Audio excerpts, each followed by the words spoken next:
अज्ञानतिमिरान्धस्य ज्ञानञ्जनशलाकया चक्षुरुन्मिलितं येन तस्मै श्रीगुरुवे नमः। Shri Chaitanya Charitamrita Madhya Lila chapter 22 process of devotional service, प्यार संख्या 140। काम त्यजी कृष्ण भजे शास्त्र आज्ञा मानी, देव ऋषि पित्रादिकेर कबू नहीं ऋणी। यदि कोई व्यक्ति प्रामाणिक शास्त्रों के आदेशानुसार समस्त भौतिक इच्छाओं को त्याग कर कृष्ण की प्रेमा भक्ति में पूरी तरह लग जाता है, यदि कोई व्यक्ति प्रामाणिक शास्त्रों के आदेश के अनुसार सारी भौतिक इच्छाओं को त्याग देता है, यानी कि भौतिक इच्छाओं को त्यागना प्रामाणिक शास्त्रों का आदेश है, क्योंकि गीता में भगवान बहुत जगह इसको बोलते हैं। आपने सुना होगा, भगवान कहते हैं कि किस प्रकार से कछुआ अपने सारे हाथों को पैरों को अपने शैल के अंदर घुसा लेता है, उसी तरह से मनुष्य को अपनी इच्छाओं को अंदर समेट लेना चाहिए।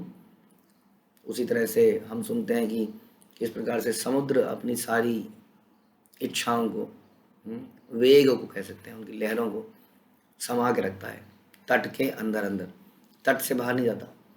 उसी तरह से मनुष्यों के अंदर बहुत सारी इच्छाएं आती हैं, अनेक इच्छाएं आती हैं। उन इच्छाओं को रोकना और उनकी इच्छाओं की शुद्धिकरण करना हमारा मुख्य कार्य होना चाहिए, ना कि उन इच्छाओं की पूर्ति में लग जाना। तो इस अप्रामाणिक शास्त्र में बोलते हैं कि हमें भौतिक इच्छाओं को त्यागना चाहिए। हर वो भौतिक इच्छा, वो इच्छा है जो कृष्ण भावनामृत नहीं है, वो कार्य, वो इच्छा भौतिक है। जो भी कृष्ण भावनामृत नहीं है, क्या कृष्ण भावनामृत नहीं है? जो कि गुरु साधु शास्त्र द्वारा प्रमाणित नहीं है, स्वीकृत नहीं है, वो हर कार्य इच्छा क्या हो जाती है? भौतिक इच्छा हो जाती है। तो हम पूरे दिन में ऐसे बहुत सारी काम कर जाते हैं जो स्वीकृत नहीं है, प्रमाणित नहीं है। कई बार हमें लगता है इसका किसी को पता नहीं चल रहा, लेकिन दुख की बात यह है कि हम भगवान को, परमात्मा को प्रसन्न करना चाह रहे हैं, जो कि सब जानते हैं। यदि आपने धोखे से गुरु को भी प्रसन्न कर लिया तो ध्यान रखिए वो चलेगा नहीं, क्योंकि कृष्ण सब जानते हैं। इसलिए अपनी छोटी छोटी भौतिक इच्छाओं को त्यागना प्रामाणिक शास्त्रों का आदेश है, और जो ऐसा कर पाता है वो कृष्ण की प्रेमा भक्ति में पूरी तरह लग जाता है। कृष्ण की प्रेमा भक्ति में पूरी तरह लग जाता है।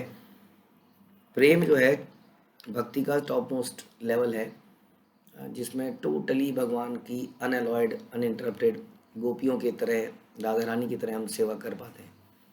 ऐसा बताया जाता है कि अनर्थ जो है, ऑल्दो अनर्थ निवृत्ति के बाद रुचि, आसक्ति, भाव, प्रेम आदि आता है भक्ति की स्टेजेस में, लेकिन ऐसा बताया जाता है कि फिर भी अनर्थ भाव की स्टेज तक आ सकते हैं, पूरी तरह से फिर भी नहीं समाप्त होते हैं। जैसा कि हमने सुना था, भरत महाराज भाव की स्टेज में थे, लेकिन फिर भी एक अनर्थ आ गया। तो इस प्रकार से प्रेम की स्थिति से ही व्यक्ति टोटली कह सकते हैं अब ये एलिवेट हो गया, टोटली अब ये नीचे नहीं गिर सकता। तो उस स्थिति में जाने के लिए बहुत मेहनत करनी पड़ेगी। तो हम जो है अपनी एग्जिस्टिंग, जो हमने 2-4 चीज़ें छोड़ दी हैं, खाने पीने के कुछ कंट्रोल कर लिए हैं, माना आप लोग लहसुन प्याज नहीं खा रहे हैं, मान लेते हैं आप भोग लगा हुआ ही खा रहे हैं, एकादशी का व्रत रख रहे हैं, तो कई बार हम उससे सेटिस्फाइड हो जा रहे हैं, जबकि हमें सेटिस्फेक्शन लेनी है जब हम प्रेम की स्थिति में आ जाए। प्रेम की स्थिति में आने के बाद हम सेटिस्फाइड हो सकते हैं, वहाँ से गिरने का खतरा नहीं, अदरवाइज गिरने का खतरा है। इसलिए मेहनत करनी पड़ेगी। इसलिए बता रहे हैं कि समस्त भौतिक इच्छाओं को त्याग कर कृष्ण की प्रेमा भक्ति में पूरी तरह लग जाता है व्यक्ति। जो लग जाता है तो वह देवताओं, ऋषियों, मुनियों, पूर्वजों से उत्तीर्ण हो जाता है। उसका कोई ऋण नहीं रहता। ये श्रीमद् भागवतम में 11वें स्कंद में भी आया, 5वें अध्याय के 41वें श्लोक में ये बताया गया कि हम लोग कई बार भक्ति के कार्यों को इसलिए भी छोड़ देते हैं कई व्यक्ति कि देखिए जी, मेरा ये भी तो कर्तव्य बनता है, आपको क्या लगता है मेरा इनके प्रति कर्तव्य नहीं है? मेरा देश का क्या करूँ मैं? जैसे श्रील प्रभुपाद ने अपने गुरु से पूछा, ये देश का क्या करे? भारत तो गुलाम है, आप भक्ति करने को कह रहे हैं, देश को तो आज़ाद कर लें। तो कभी हमें लगता है कि देश के प्रति हमारा कुछ रिस्पॉन्सिबिलिटी है, कई बार हमें लगता है समाज के प्रति है, मातृ पिता के प्रति है, लेकिन वास्तव में ये सारे दायित्व तो पूरे हो जाते हैं जब व्यक्ति कृष्ण को समर्पित हो जाता है। कई लोगों ने देश को छोड़ा, मानते हैं, मान लिया जाए, कि श्रील प्रभुपाद देश को छोड़कर विदेश में गए और उन्होंने प्रचार किया, लेकिन अंत में देखिए उससे क्या हुआ, उससे न केवल विदेशों का भला हुआ और देश का भी भला हुआ, है कि नहीं। वहाँ भी भला हो, यहाँ, तो इसका मतलब अल्टीमेटली लॉन्ग रन में आपको समझ में आएगा कि इससे सबका भला होता है। ध्रुव महाराज जो है अपनी माता को छोड़ कर जंगल में चले गए तपस्या करने के लिए, छोड़ के चले गए, लेकिन बाद में क्या देखते हैं, जब ध्रुव महाराज भगवान के धाम जा रहे थे तो ध्रुव महाराज इधर उधर देख रहे थे। हाँ, तो विष्णु दूतों ने पूछा कि क्या देख रहे हो, किसको ढूंढ रहे हो। तो उन्होंने बोला मेरी माता, मुझे यहाँ तक लाने में उसका बड़ा योगदान है। तो उन्होंने कहा तुम्हारी माता देखो, तुम्हारे ऊपर वो देखो एक और विमान में ऑलरेडी बैठी हुई है। तो इस प्रकार से माता पिता, देश, समाज, सबका भला लॉन्ग रन में दिखेगा उस व्यक्ति को जो कृष्ण के प्रति समर्पित होगा। शॉर्ट टर्म में उसको लगेगा ये तो गलत हो गया, ये वाली ड्यूटी तो मैं नहीं निभा पाया या पाई, ये वाली ड्यूटी नहीं निभा पाया, इतनी भक्ति साधना हो गई, इतनी सेवाएं हो गई कि मैं ये वाली ड्यूटी पूरी तरह से नहीं कर पा रही।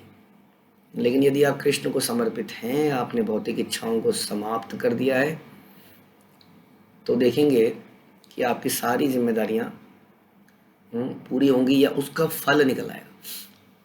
संसार में लोग कई बार अपने माता पिता की सेवा करने के चक्कर में उनको बुढ़ापे में हो सकता है सिंगापुर घुमा रहे हों, अमेरिका घुमा रहे हों, लेकिन वो वास्तविक वो नहीं है। वो शॉर्ट टर्म में माँ बाप को लगेगा ये वाला बेटा अच्छा है, देखो हमें कहाँ कहाँ घुमा रहा है। वास्तव में पुत्र का नाम ही होता है जो त्र नामक नरक से हमें तार सके।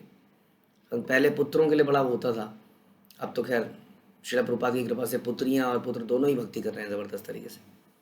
लेकिन वो अपनी भक्ति से, अपने त्याग से अपने पूर्वजों के पापों को समाप्त कर देता था। केवल इसीलिए पुत्र काम की पुत्र की इच्छा होती थी। पुत्र कामेष्टि यज्ञ लोग करते थे, इसलिए नहीं कि पुत्र की शादी में दहेज नहीं देना पड़ेगा, दहेज तो आएगा, पुत्री की शादी में दहेज देना पड़ेगा। This was not the purpose, ये तो आजकल पर्पज है। बेटी पे इतना पैसा लगाओ, बेटी तो चली जाएगी, इसलिए लोग कह रहे हैं बेटी बचाओ बेटी बचाओ। वैदिक कल्चर में बेटी बचाओ जैसे नारे की आवश्यकता नहीं थी, क्योंकि वहाँ पे तो उनको रिस्पेक्ट और पूजा जाता था। तो कहने का मतलब है ये है कि जिसके पुत्र भी होता था तो पुत्र होने का पर्पस भी यही था कि वो इस प्रकार से भक्ति करेगा तो उसके पूर्वज तर जाएंगे। अगस्त मुनि की भी कहानी आती है ज़बरदस्त। इस प्रकार से अगस्त मुनि को एक बार शादी करनी पड़ी। क्यों करनी पड़ी? क्योंकि वो कहीं से जा रहे थे तो उन्होंने देखा कुछ लोग उल्टे लटके हुए हैं एक जगह पर पेड़ पे और रो रहे हैं, चिल्ला रहे हैं। इन्होंने पूछा क्या हो गया? तो उन्होंने, तो हम तुम्हारे पूर्वज हैं, या तो तुम महान भक्त बन जाओ या तुम शादी करो, पुत्र पैदा करो, तो कुछ श्राद्ध हो या कुछ हो तो जिससे कि हम तरें, हम तो यहाँ लटके पड़े। हाँ, तो या तो व्यक्ति भक्त बन जाए, हाँ, या फिर वो अपना रीति रिवाज से पिंड दान, ये दान वो दान, पूरा शादी इत्यादि करे। ये बड़े ज़रूरी कार्य हैं। तो वास्तविक हम चर्चा कर रहे हैं कि कई बार हम इमीडिएट बेनिफिट को देखते हैं कि मेरे पुत्र ने मेरे लिए क्या किया, या मेरे माता पिता की बात कीजिए। कई बार हमारे बच्चे ऐसा सोच सकते हैं कि देखो जी हमें तो कहीं हमारा वो देखो जी दोस्त जा रहा है घूमने छुट्टियों में, हाँ कहाँ जा रहा है जी? काठमांडू जा रहा है जी, श्रीलंका मलेशिया जा रहा है जी। हम कहाँ जाते हैं? हमें ये वृंदावन ले जाते हैं, कभी कभी मायापुर जगन्नाथपुरी ले जाते हैं। तो उन्हें भी सोचना पड़ेगा जो माता पिता आपको ये जो कृष्ण भावनामृत का माहौल दे रहे हैं, इस सबसे बड़ा गिफ्ट है। प्रभुपाद ने एक पुस्तक लिखी, कृष्ण कॉन्शियसनेस, अ मैचलेस गिफ्ट। इस गिफ्ट का कोई मैच नहीं है। तो यदि हमें कृष्ण भक्ति मिल रही है अपने पेरेंट्स के थ्रू, अपने टीचर्स के थ्रू, ये सबसे बड़ा उपहार है। भले ही वो आपको रेस्टोरेंट्स में ना खिला रहे हों, हाँ, भले ही वो आपको बड़ी बढ़िया संसार में जगह ना घुमा रहे हों, कपड़े ना दिला रहे हों, क्योंकि ये कृष्ण भावनामृत आपका अल्टीमेट बेनिफिट करेगी। उसी तरह से देश का, उसी तरह से समाज का। श्रील प्रभुपाद विदेश में गए, लेकिन वो विदेशियों ने भारत में आके कितना उद्धार किया सोचिए। हमने पढ़ी थी पुस्तक राधारन महाराज की जर्नी होम। तो एक बार उनका वीज़ा लग नहीं रहा था इंडिया, पाकिस्तान आके उनको पकड़ लिया गया था, पाकिस्तान इंडिया बॉर्डर पे। तो किसी तरह से उनका रिक्वेस्ट करके इंडियन वहाँ पे वीज़ा मिला। उन्होंने बोला कि मैं प्रॉमिस करता हूँ कि मैं आपकी कंट्री के लिए कुछ करूँगा, हाँ, अपना दिल लगा जान लगा दूँगा। देखिए आज उन्होंने भारत में अनेक भक्त बना दिए हैं, एक विदेशी ने अनेक स्थान डेवलप कर दिए हैं। हाँ, उधर जयप्रदा महाराज जो हैं वो भी विदेशी हैं और पूरा बॉडी उनकी विदेशी है, पूरा मायापुर मंदिर नेतृत्व कर रहे हैं इतना बड़ा। हाँ, और मतलब कि कहने का मतलब है कि देश का भला भी हो रहा है और संसार का भला भी हो रहा है। तो ये देश का जो विचार है ये छोटा विचार है। विचार तो सही है, अपने से अलग विचार बेटर है। कम से कम मेरे से तो विस्तृत हुआ, मैं से मेरे परिवार पे आया, चलो बेटर हुआ। मेरे परिवार से मेरे समाज पे आया और बेटर हुआ, मेरे देश पे आया, मेरे संसार पे आया, मानव जाति पे आया। विस्तृत होते होते ये पूरे संसार पे जब आ जाता है कृष्ण भावनामृत में, तो ये पूर्ण होता है। इसलिए सारी ड्यूटीज़, सारी इच्छाएं, हर चीज़ समाप्त हो जाती है जब व्यक्ति कृष्ण को समर्पण कर देता है, अपनी भौतिक इच्छाएं समाप्त कर देता है। नहीं तो क्या होता है, नहीं तो जन्म के बाद हर व्यक्ति के अनेक ऋण होते हैं। हम लोग बहुत ज़्यादा ऋणी हैं देवताओं के। हम दिन रात हवा ले रहे हैं, गवर्नमेंट से हम पानी लेते हैं। गवर्नमेंट पानी कहाँ से लाती है? नदियों से और ज़मीन को खोद कर। गवर्नमेंट उसके ऊपर भी टैक्स लगा देती है, हम टैक्स देते हैं। बिजली के ऊपर, एनर्जी के ऊपर तो साइंस में लॉ की एनर्जी तो क्रिएट कर ही नहीं जा सकती। इसका मतलब कोई है जिसने एनर्जी को दिया है, सूर्य को दिया है, चंद्रमा को दिया है, विंड पावर में विंड को दिया है, थर्मल पावर में पानी को दिया है इत्यादि। तो हम उसको, गवर्नमेंट हमें ये प्रोवाइड करती है, हम गवर्नमेंट को बिजली का टैक्स देते हैं। हम जिस ज़मीन पे रहते हैं हम उसका हाउस टैक्स देते हैं। तो हम गवर्नमेंट को सारे पैसे देते हैं, लेकिन वास्तव में ये सारी चीज़ों को सप्लायर कृष्ण है। हवा का टैक्स गवर्नमेंट ने अभी चालू नहीं किया है, हवा तो हम फ्री में ले रहे हैं। धूप में हम कपड़े सुखा रहे हैं पूरे दिन, न जाने कितने। गर्मियों में, सर्दियों में हम धूप से, हीटर का काम ले रहे हैं सूर्य से। लेकिन हम ये सारों का, इनके प्रति हम ऋणी हैं। इस पृथ्वी के प्रति जिसमें हम चलते हैं, जो हमें धारण करती है, इस हवा के प्रति, आकाश के प्रति, जहाँ से ध्वनि तरंगे हम डिपार्टमेंट ऑफ टेलीकम्युनिकेशन लाइसेंस देती है, 3G 4G 5G। हाँ, आपको एक हवा में एक एरिया मिलता है हमें जहाँ से तरंगे जाती हैं आती हैं। इतने सारे सैटेलाइट्स हैं जो तरंगे भेज रहे हैं, लेकिन वास्तव में ये तभी है जब आकाश है, आकाश ने इनको धारण किया है। तो इस प्रकार से न जाने कितनी वस्तुओं के प्रति हम ऋणी हैं। जब व्यक्ति वैदिक ग्रंथों का लाभ उठाता है तो वह व्यासदेव, नारद, देवल तथा असित जैसे ऋषि मुनियों का ऋणी बन जाता है। यस, हम ऋणी हैं इन सारे ऋषियों के, मुनियों के, जिन्होंने ये ग्रंथ हमें दिए। जब वह किसी विशेष परिवार में जन्म लेता है तो पूर्वजों का ऋणी हो जाता है। हम सामान्य व्यक्तियों के ऋणी होते हैं, किसी ने हमारी नौकरी लगाई होती है, किसी ने हमें बचपन में पढ़ाया होता है, किसी ने मदद करी होती है। हम गायों के ऋणी हैं जिनका दूध पीते हैं, हमें लगता है हमने दूधिए को पैसे दे दिए, हमारा काम बन गया। तो इस प्रकार से हम अनेक पशुओं से सेवा लेते हैं किंतु यदि कोई व्यक्ति पूर्ण रूप से भगवत भक्ति में लगा रहता है तो समस्त ऋणों से मुक्त हो जाता है। इसकी पुष्टि श्लोक में है श्रीमद् भागवतम के। देवर्षि भूताप्त नृणाम पितॄणाम नाकिंकरो नायमणि च राजन सर्वात्मना या शरणम शरण्यम गतो मुकुंदम परिहृत्य कर्तम। जिस व्यक्ति ने सारे भौतिक कर्तव्यों का परित्याग कर दिया है और करके सबको शरण देने वाले मुकुंद के चरणों में शरण ली है। Yes, it is not enough कि हम संसार में कार्यों को त्याग कर दें, अपने कर्तव्यों को त्याग दें। ये तभी पूर्ण माना जाएगा जब हम मुकुंद के चरणों में शरण ले लें। जब तक हम ऐसा ना कर पाएँ तब तक बेटर है कि अपने ड्यूटीज़ को भी पूरी करते जाए। भक्तों के लिए जनरली यही आदेश दिया जाता है, क्योंकि भक्ति में आते ही कोई शुद्ध भक्त नहीं बन जाता है, शरणागति नहीं हो जाता है। इसलिए यथासंभव वो भक्ति के साथ साथ अपने कुछ कर्तव्यों का जरूर निभाए, जब तक कि पूरी तरह से समर्पित नहीं होता है। तो हमें कोशिश तो यही करनी है कि हमें पूरा समर्पण करना है। पूरे दिन में एक भी काम ऐसा नहीं करना है जो कृष्ण को समर्पित ना हो, कृष्ण के लिए ना हो, मैं और मेरा के लिए इसके अलावा कुछ हो। मेरा भी, मेरे से रिलेटेड। तब हम जब पूरे दिन में देखेंगे, हाँ पूरे दिन में मैं और मेरा का कोई काम नहीं हो रहा है, अब हम टोटली शरणागत हैं। शरणागति के कई सारे लक्षण हैं, आपको जानते ही हैं। तो जिसने मुकुंद के चरण कमलों में शरण ली है, उसके सारे भौतिक कृत्य वह देवताओं, ऋषियों, सामान्य जीवों, संबंधियों, मित्रों, मनुष्यों, दिवंगत पूर्वजों का ऋणी नहीं रह जाता। इसलिए उनके ऊपर आरोप नहीं लगा सकते आप। आरोप नहीं लगा सकते। चैतन्य महाप्रभु ने अपनी पत्नी को कैसे छोड़ दिया इतनी यंग एज में? पत्नी बेचारी पहले तो शादी इतनी कम उम्र में हो गई थी। हाँ, जो पत्नी है वो अपने माता पिता के घर में ही थी। विष्णु प्रिया माता पिता के घर से जैसे ही ससुराल में आई, चैतन्य महाप्रभु ने डिसीजन लिया कि मैं तो संन्यास ले रहा हूँ। और वो विष्णु प्रिया का चरित्र हम देखते हैं, उन्होंने अपने पति को गालियाँ नहीं दी। कई बार आजकल की स्त्रियां अपने पतियों के बारे में अनुचित तरीके से बात करती हैं। पीछे से दो स्त्रियां बातें कर रही है, अपने पति को बोल रही है मेरे वाले का तो दिमाग खराब हो गया है। हाँ, वो जानती नहीं है वो क्या कर रही हैं, क्या पाप कर रही हैं। विष्णु प्रिया ने उस डिसीजन को सराहा।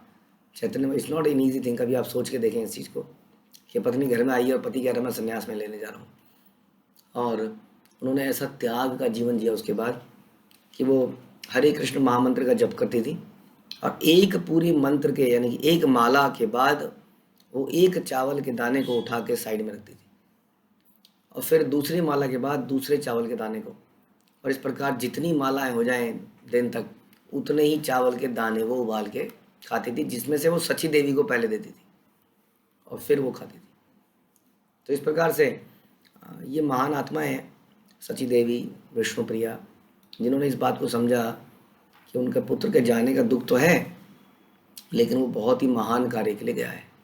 और न जाने ऐसा कितनों ने किया। श्रील प्रभुपाद ने ऐसा किया, बहुत सारे लोगों ने ऐसा किया, श्रील प्रभुपाद के शिष्यों ने। तो कई बार लोग उनको क्रिटिसाइज करने लगते हैं कि चलो भक्ति तो ठीक है, लेकिन ये भी ठीक नहीं है, सबको छोड़ देना भी ठीक नहीं है।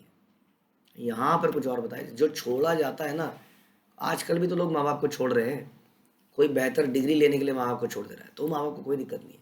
कोई, हमने देखा कि कई सारे केसेस में माँ बाप के खुद से कहते हैं बेटा बाहर जाके सेटल हो जा, तो जब ऐसा करता है तो उसमें कोई दिक्कत नहीं है। कई बार माँ बाप को अनाथालय में रखा जा रहा है, या उनके लिए बहुत बढ़िया फ्लैट खरीद लिया, चलो वो भी अनाथालय मानता हूँ मैं तो।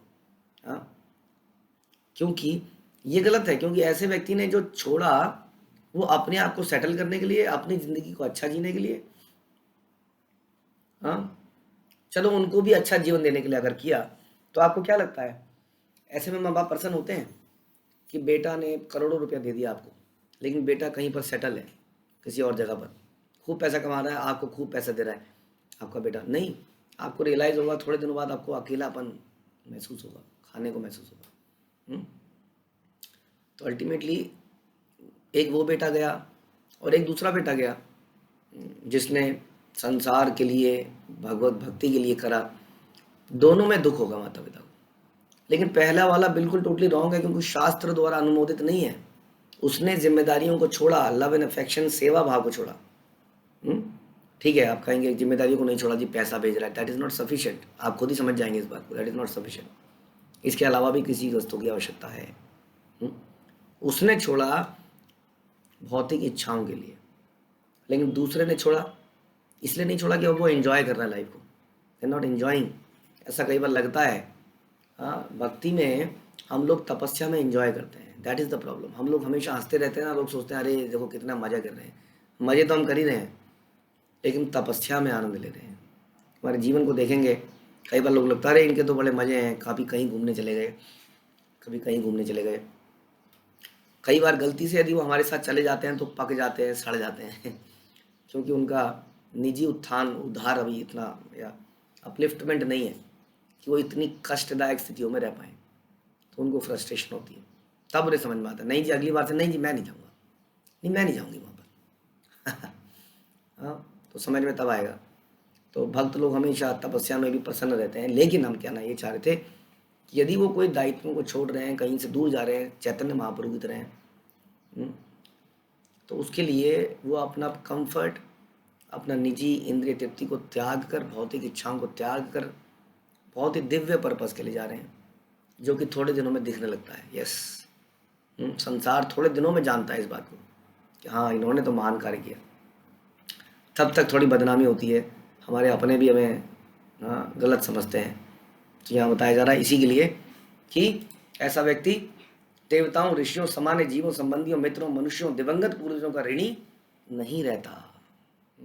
कहा गया है कि घी में आहुति डालने से देवता प्रसन्न होते हैं, वेदाध्यान से ब्रह्म यज्ञ संपन्न होता है, बड़े बड़े मुनि संतुष्ट होते हैं, अपने पितरों को जल तर्पण करना पितृ यज्ञ कहलाता है, बलि अर्पण करने से भूत यज्ञ संपन्न होता है, अतिथि सत्कार से निर्यज्ञ संपन्न होता है। और ये 5 यज्ञ हैं जो 5 प्रकार के ऋणों से मुक्ति दिलाते हैं। कौन से? देवताओं, घी में आहुति डालने से, ऋषियों वेदाध्ययन करने से, पितरों जल अर्पित करने से, जीवों उनका सत्कार करने से, उनकी सेवा, मतलब अतिथि सत्कार या जीवों के लिए कुछ करना, और सामान्य व्यक्ति इत्यादि, और भूत यज्ञ इत्यादि, ये सबसे ये जीव प्रसन्न होते हैं। इसलिए हर एक को 5 प्रकार के यज्ञ करने होते हैं। किंतु जब कोई संकीर्तन यज्ञ करता है तो अन्य कोई यज्ञ करने की आवश्यकता नहीं रह जाती। श्रीमद् भागवत में नारद मुनि ने महाराज निमि के समक्ष 9 योगेंद्रों द्वारा किए गए कथनों के प्रसंग में भागवत धर्म संपन्न करने की विधि बताई। तो ये 11वें कैंटो का श्लोक है, जो कि किस लिए बताया? महाराज निमि को 9 योगेंद्रों ने बताया, जो कि ऋषभ देव के पुत्र थे। करभाजन ऋषि के चारों युगों के 4 अवतार होता है। और अंत में इस श्लोक में उन्होंने कृष्ण के शुद्ध भक्त की स्थिति बताई कि वह किस तरह सारे ऋणों से मुक्त हो जाता है, जो मुकुंद की शरण लेता है, जो अपने जीवन में इंद्रिय तृप्ति को त्याग कर भगवान की सेवा करने और दूसरों को कराने में लग जाता है, उसके सारे दायित्व समाप्त हो जाते हैं। विधि धर्म छाड़ी भजे कृष्णेर चरण, निषद्ध पापाचारे तार कभू न नहे मन। यद्यपि शुद्ध भक्त वर्णाश्रम के सारे नियमों का पालन नहीं करता, मे नॉट बी डूइंग, हो सकता है, लेकिन वह कृष्ण के चरण कमलों की पूजा करता है, इसलिए उसमें स्वाभाविक रूप से पाप करने की प्रवृत्ति नहीं रहती। पाप करने की प्रवृत्ति समाप्त हो जाती है, क्योंकि वो सोचता है मैं कृष्ण का दास हूँ।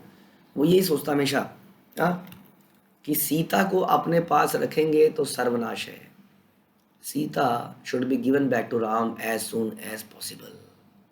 अपने पास रखूंगा तो सीता से अटैचमेंट हो जाएगी, उसको भोगने का प्रयास करूंगा। This is Ravana mentality.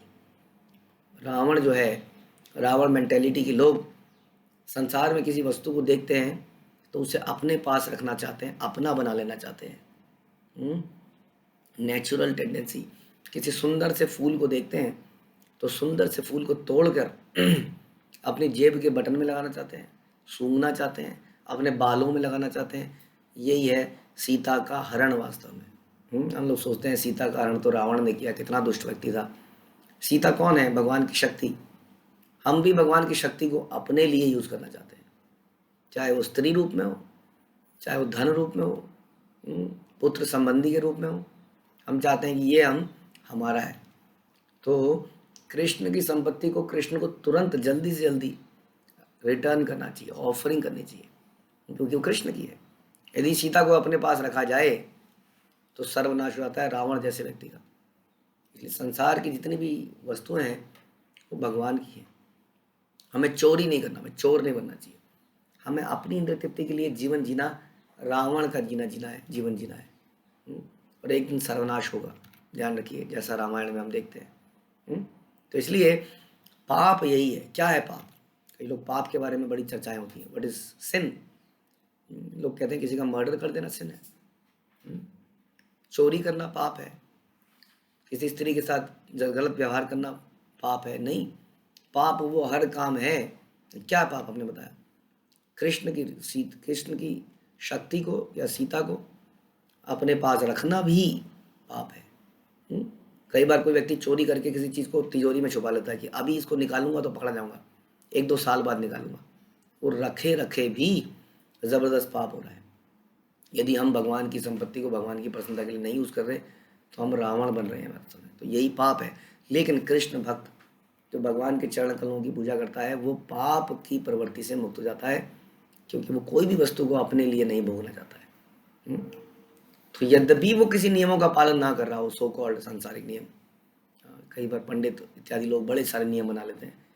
भक्तों को हो सकता है जरूरी ना हो कि वो सारे नियमों का पता हो, कर्म कांड इत्यादि, लेकिन यदि उसके अंदर ये भाव है, पाप करने की प्रवृत्ति नहीं है, वो हर वस्तु को कृष्ण के लिए यूज करना चाहता है। वर्णाश्रम प्रणाली प्रभुपाद कह रहे हैं ऐसी बनाई गई कि मनुष्य पाप कर्म ना करे। पाप कर्मों के कारण वह भौतिक जगत में बना रहता है। जब कोई इस जीवन में पाप कर्म करता है तो अगले जीवन में उसके अनुसार उसको शरीर मिलता है। जब वह पुनः पाप करता है तो एक और शरीर मिलता है, और इस तरह वो निरंतर इन शरीर के परिवर्तन में लगा रहता है। भगवद गीता में बताया गया कि इस तरह भौतिक जीवन में, प्रकृति में जीव भौतिक प्रकृति के 3 गुणों का भोग करते हुए जीवन धारा का अनुसरण करता है। यह उस भौतिक प्रकृति के साथ उसकी संगति के कारण है। हाँ, तो जीव जो है एक साधारण चूहा होता है ना, चूहे का पूरा जीवन बिजी रहता है। कितना कुतर कुतर कुतर कुतर कुतर कुतर कुतर कुतर, सब कुछ उठाया आपने बिल में ले गया, ये उठाया बिल में ले गया, ये उठाया बिल में ले गया, ये उठाया बिल में ले गया, पूरे दिन busy busy busy like a mouse. हम लोग भी ऐसे हो गए।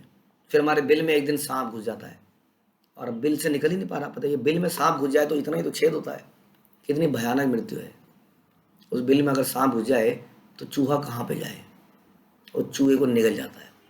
उसी तरह मृत्यु हमें हमारे घर के अंदर दबोच के समाप्त कर देती है। तो ये है जीव का अंत, जो पूरे साल पूरे जिंदगी बिजी रहता है। इस तरह उसका सामना विविध योनियों में अच्छे और बुरे से होता है।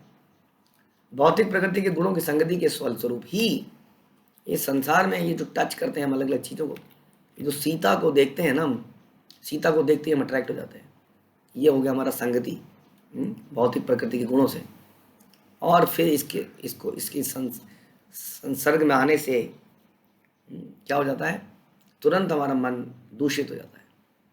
जन्म और मृत्यु के चक्र से जो आत्मा का ध्यान कहलाता है, मनुष्य तब तक नहीं छूट सकता जब तक वह समस्त पाप कर्मों से मुक्त नहीं हो जाता। इसलिए सर्वोत्तम उपाय है कि कृष्ण भावनामृत को स्वीकार किया जाए। पाप कर्मों से मुक्त हुए बिना कृष्ण भावनामृत ग्रहण नहीं हो सकती, ऐसा भगवान गीता में 7वें अध्याय के 28 श्लोक में बताते हैं। पाप कर्म हमने आपको समझाया। कोई भी वस्तु को जब हम अपने लिए इस्तेमाल करना चाह रहे हैं, एक छोटा सा एग्जांपल दिया था हमने फूल का। नेचुरली आप देखिए किसी बच्चे को पार्कों में जगह जगह लिखा होता है please don't plug the flowers, लेकिन भक्त लोग जब तोड़ते हैं तो सूंघते तक नहीं है। सोचिए, भक्त लोग कहते हैं नहीं नहीं नहीं नहीं, ये तो मुझे ऑफर हो जाएगा, सूंघूंगा नहीं इसको, मैं तोड़ के रख लेंगे। ये है भक्त की मेंटेलिटी। संसार तोड़ते ही नाक में लेके जाता है, बिकॉज हम हर वस्तु को भोगना चाहते हैं। ये है रावण मेंटेलिटी। अरे सीता, इसको मैं सूंघूंगा, राम क्यों सूंघेगा? राम तो साधारण मानव है, पिता द्वारा निकाला गया, जंगल में घूमता हुआ है। सीता तुम मेरे साथ आओ। हाँ, रावण सीता को इतने प्रलोभन देता है। रावण ने कई सारी स्त्रियों का अपहरण किया होता है इससे पहले, बहुत सारी स्त्रियों का। लेकिन ऐसा देखा गया कि सब स्त्रियों ने उसको श्राप नहीं दिया, कुछ ही स्त्री ने दिया जो पतिव्रता थी, क्योंकि अधिकतर स्त्रियां उसके बल, उसके ऐसा कहते हैं कि बड़ा देखने में भी सही था, बलशाली था, ऐश्वर्य अनलिमिटेड था, जिसके कमरे के बाहर पुष्पक विमान वेट करता हो। सोचिए, हवाई जहाज, आपको एयरपोर्ट नहीं जाना है, आपके घर पे ही हवाई जहाज बैठा हुआ है, वहीं से उड़ा के ले जाएगा। ऐसा ओपुलेंस देख के अधिकतर स्त्रियां मान जाती थी, चलो हम तुम्हारी पटनानी बनने को तैयार हैं।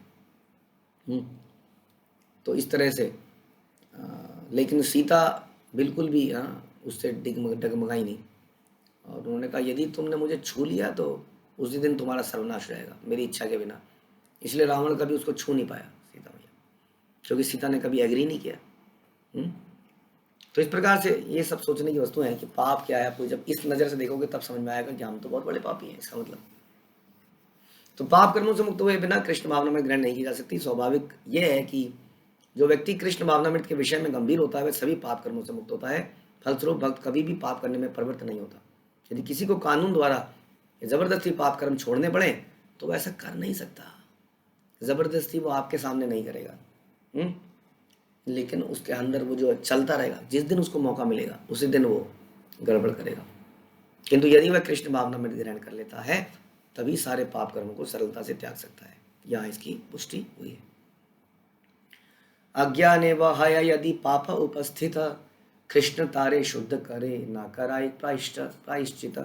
किंतु यदि कोई संयोगवश कोई भक्त पाप कर्म में लिप्त हो जाता है तो कृष्ण उसे शुद्ध कर लेते हैं, उसे विधिवत प्रायश्चित नहीं करना पड़ता। बट दिस इज नॉट, आप ये सोच सकते हैं कि नाम के बल पर पाप करना, जैसे संयोगवश एक्सीडेंटली कभी कुछ हो जाता है। हम कहीं पर खाने गए थे, हमें बिल्कुल बोला गया था कि ये लहसुन प्याज के रहित है, हमने भोग लगाया, प्रॉपर तरीके से बनाया, बाद में पता चला उसमें कुछ गलत मसाले डल गए हैं, एक्सीडेंटली पाप हो गया। एक्सीडेंटली किसी ने आपको कुछ उटपटांग खिला दिया, उसमें अंडा था, मान लेते हैं दिस इज संयोगवश, आप नहीं चाहते थे, बिल्कुल नहीं चाहते थे, लेकिन ऐसा हो गया तो भगवान उसे शुद्ध कर देते हैं। डोंट वरी, उसे विधिवत प्रायश्चित नहीं करना पड़ता। क्यों? क्योंकि उसने ऐसी इच्छा नहीं दिखाई थी पाप करने की। तो यानी कि जानबूझकर पाप करना, उसका तो वो तो गलत हो जाएगा। इसलिए भक्त कभी इच्छाएं नहीं करता है, लेकिन फिर भी संसार में उससे गलतियां हो सकती हैं, तो कृष्ण उसको एक्सेप्ट करते हैं, क्योंकि कृष्ण बड़े दयालु हैं। वो इंद्र जैसे नहीं है, तुमने ऐसा कैसे कर दिया। भगवान अपने भक्तों की गलतियों को क्षमा करते हैं। भगवान बोलते हैं कि हम तुम स्वाम स्वार सर्व पापेभ्यो मोक्षयिष्यामि मा शुचः। ऐसे पापों को मैं क्षमा करूंगा जो इससे पहले तुमने करे, पहले के जीवन में हमने बहुत पाप करे होंगे, उनको मैं माफ करता हूँ। आगे जाके एक्सीडेंटल तुम कुछ पाप करोगे, उनको भी मैं माफ करता हूँ। तुम आगे बढ़ो, डरो मत, ऐसा भगवान बोलते हैं। बट ये पाप जो है, इनको अपने जीवन से दूर रखना, क्योंकि बिना पाप को दूर करे हम भक्ति नहीं कर सकते, ऐसा बार बार बोला जा रहा है। शुद्ध भक्ति हमारे देह में नहीं आएगी। स्वपाद मूलम भजता प्रियस्य त्यक्तान्य भावस्य हरि परेश, विकर्म यच्चौ पतितम कतश्चिदा धुनोति सर्वम हृदय सन्निविष्ट। जिसने सब कुछ त्याग कर पूर्ण पुरुषोत्तम भगवान हरि के चरण कमलों में शरण ले ली, वह कृष्ण को अत्यंत प्रिय होता है। सब कुछ त्याग कर, एवरीथिंग। त्यागने का मस्त मतलब हम गीता में सुनते हैं, त्यागने का मतलब होता है भोगने की इच्छा को त्यागना। वस्तुओं को त्याग कर हम कहीं जा नहीं पाएंगे, क्योंकि जहाँ भी संसार में जाएंगे वस्तुएं मिलेंगी। हम जमीन पर लेटेंगे तो जमीन को भी त्याग नहीं रहे ना हम पे, तो है ना, सांस भी ले ही रहे हैं, सांस को नहीं त्याग रहे। तो इसलिए हमें क्या त्यागने का वास्तविक मतलब है, ये सभी बताया हमने। As soon as we get Sita it must be return to Ram. जो भी संसार की शक्ति है, वस्तुएं हैं, they must be engage in the service of Krishna. चाहे वो हमारी संपत्ति है, हमारे बालक बालिकाएं हैं, हमारे पितृजन हैं, हमारी धन है, बुद्धि है, जो भी है, वाणी है, हाँ, वो कृष्ण की सेवा में लगा देनी चाहिए। तो ये कहते हैं सब कुछ त्याग कर पुरुषोत्तम पूर्ण पुरुषोत्तम भगवान हरि के चरण कमलों में शरण ले लिया, वह कृष्ण को बड़ा प्रिय है। क्यों नहीं प्रिय होगा वैसा व्यक्ति? सोचिए, कोई व्यक्ति आपको ऐसा मिले अगर, जो आपकी सेवा में सब कुछ लगाने को तैयार होता हो, उसको बदले में कुछ ना चाहिए आपसे, नेचुरली आपको उससे प्रति अफेक्शन, अट्रैक्शन हो जाएगी। फिर हम कहते हैं कि इस वाले व्यक्ति से भगवान इतना प्रेम क्यों करते हैं, मेरे से क्यों नहीं करते। ये कई बार हम लोग कहते हैं गुरु जो है इनसे ज़्यादा प्रेम करते हैं, मेरे से क्यों नहीं करते। फिर हम फॉल्ट फाइंडिंग करते हैं। हम कभी ये नहीं सोचते, या हमें पता नहीं होता, या हम देखने का प्रयास नहीं करते कि उस व्यक्ति ने अपना सर्वस्व त्याग दिया है। वो रावण बनने की कोशिश नहीं कर रहा है, छुप छुप के सीता को हरण नहीं कर रहा है, भोगना नहीं चाह रहा है। आप तो कई बातें बता रहे हो, कई बातें नहीं बता रहे हो। जो आपका करने का मन है उसको आप बता ही नहीं रहे हो, छुपछाप भोगने का तैयार कोशिश कर रहे हो, और कुछ चीज़ें बता रहे हो। खुद ही सोचिए, आप जब आंखें बंद करेंगे तो आपको समझ में आएगा। तो ऐसे व्यक्ति से भगवान के भक्तों का स्वाभाविक प्रेम होगा, जो हर व्यक्ति को प्रेम होगा, जो निस्वार्थ है, कोई निजी स्वार्थ नहीं है। इसलिए बता रहे हैं कि जिसने सब कुछ त्याग कर, सब कुछ त्याग कर। इट इज़ नॉट लाइक, ऐसा तो नहीं होता इस्कॉन में, वो वाले तो ऐसा नहीं करते, ये वाले तो ऐसा नहीं करते। यहाँ ऐसा नहीं बोला जा रहा है। Is not required. यहाँ पे कह रहे सब कुछ त्याग कर पूर्ण पुरुषोत्तम भगवान हरि के चरण कमलों में शरण ली है, वह कृष्ण को अत्यंत प्रिय है। अल्टीमेटली वी वांट टू, हम यही बनना चाहते हैं, कृष्ण को प्रिय। सबसे बड़ी समस्या क्या है हमारे जीवन में कि कृष्ण अंतरात्मा में जानते हैं क्या चल रहा है। सबसे बड़ी समस्या, हम चीट नहीं कर सकते उसको। उनको सब पता है कि कौन कौन सी इच्छाएं लेके बैठा हुआ है, कौन कौन सी चीज़ में इसके अंदर द्वेष है, एनवी है, ईर्ष्या है, उन्हें सब दिखता है। हमारे हृदय की गंदगी को कैसे बैठेंगे वो ऐसे हृदय में, यहाँ हमेशा द्वेष है। तो यदि संयोगवश किसी ऐसा व्यक्ति यदि कोई पाप भी कर देता है तो प्रत्येक हृदय में स्थित पूर्ण पुरुषोत्तम भगवान के पापों को सरलता से दूर करते हैं। हो सकता है कि कोई संसार की ड्यूटी वो ढंग से नहीं कर पाया, हाँ, समाज के प्रति, माता पिता के प्रति, बच्चों के प्रति, या वटेवर पूरे ह्यूमैनिटी के प्रति, तो भी क्योंकि वो बाकी टोटली इस काम में लगा था भैया, नहीं उसको समझ में आया, तो ऐसा कुछ गलती हो गई संयोगवश, चाहता नहीं था ऐसा करना, किसी को दिल दुखाना, तो ऐसे में भगवान उसके सारे पापों को सरलता से दूर कर देते हैं। और जब हमारे हृदय से पाप खत्म होते हैं तभी हमें भगवान के प्रति प्रेम पैदा होता है। तब तक वो प्रेम, दिव्य प्रेम पैदा नहीं होगा हमारे हृदय में। ये दिव्य प्रेम में देखिए एक्सटैटिक फीलिंग्स जो हैं, कई बार आपको महसूस हुई होंगी लाइफ में भक्ति करते हुए। वो एक्सटैटिक कब समाप्त होती है? जैसे ही कोई द्वेष आता है, जैसे कोई ईर्ष्या होती है, जैसे कोई अपने हृदय में अपनी इंद्रिय तृप्ति आ जाती है मेरे साथ ऐसा क्यों हुआ, मेरों के साथ ऐसा क्यों हुआ, या वटेवर बहुत सारी चीज़ें आज हमने डिस्कस करी। We discuss in detail about Ravana mentality, because हम लोग तो रावण को जला देते हैं दशहरे में, लेकिन अपने हृदय के रावण को नहीं जला पाते। तो ये पाप के कारण छोटे छोटे होते हैं ये पाप, आप सोच सकते हैं, आप छोटी छोटी चीज़ों को भी अपने पास रख लेना, इज लाइक सीता कारण। तो ये जो पाप है ये हृदय में एक्सटेसी पैदा नहीं करते, थकान पैदा कर देते हैं, नीरसता पैदा कर देते हैं, आलस्य पैदा करते हैं, भक्ति में आनंद नहीं आता है हमारे पापों के कारण। इसलिए हमें फोकस करना पड़ेगा इन पापों के ऊपर। Are we trying to enjoy the energy of Krishna, are we becoming Ravana? ठीक है, हमें क्या बनना है? हमें बनना है हनुमान, नॉट रावण। हरे कृष्ण। श्रील प्रभुपाद की जय, श्री चैतन्य चरितामृत की जय, श्री कृष्णदास कविराज की जय।